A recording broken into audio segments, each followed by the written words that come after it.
Hello, আসসালামু আলাইকুম viewers. আজকে চলে আসলাম নতুন আরেকটি ব্লগ নিয়ে। সো আজকে ব্লগটি হচ্ছে ডিফারেন্ট একটি ব্লগ। সেই ব্লগটি হচ্ছে ঘূর্ণিঝড় রেমালের তাণ্ডব শুরু হয়ে গেছে অলরেডি। আমরা দেখতে পাচ্ছি যে আমাদের বাসার ছাদ থেকে প্রচুর বৃষ্টি, তারপর ঝটকা হাওয়া, এরকম করেই মনে হচ্ছে যে ঘূর্ণিঝড় রেমালের তাণ্ডব শুরু হয়ে গেল।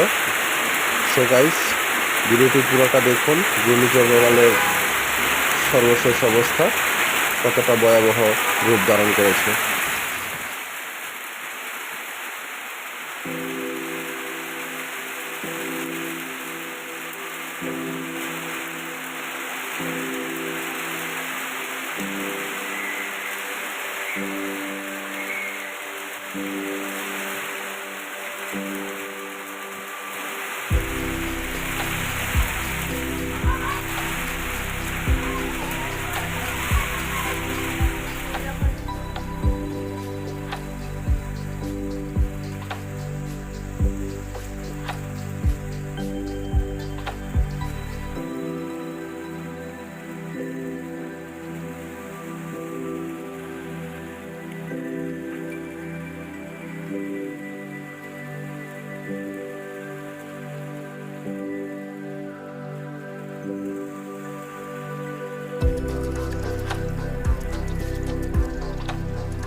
সো ভিউয়ার্স, দেখতে পাচ্ছেন যে আমার বাসার ছাদের মধ্যে কতটা কষ্ট করে আমি ভিডিও করতেছি, কারণ একটু পরপর ঝটকা বাতাস, ভারী বৃষ্টি থেমে থেমে হচ্ছে।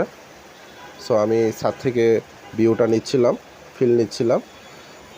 সত্যি বলতে আমাদের বাংলাদেশের উপর দিয়ে কিছুদিন পর পর ঘূর্ণিঝড়ের তাণ্ডব শুরু হয়। তো এটা হচ্ছে আমাদের দেশের জলবায়ু পরিবর্তনের কারণে এরকমটা হয়ে থাকে। সো ভিউয়ার্স, সবাই সতর্ক থাকবেন, ফ্যামিলি সহ পরিবার নিয়ে সুস্থ থাকবেন এই কামনা করি। আর বিশেষ করে আরেকটা কথা বলতে চাই, আপনারা যদি আমার চ্যানেলে নতুন হয়ে থাকেন তাহলে অবশ্যই অবশ্যই আমাকে সাপোর্ট করে পাশে থাকবেন। আর সবার সুস্বাস্থ্য কামনা করে আমার ব্লগটি আজকে এখানেই শেষ করব। সো ভালো থাকবেন, খুদা হাফেজ।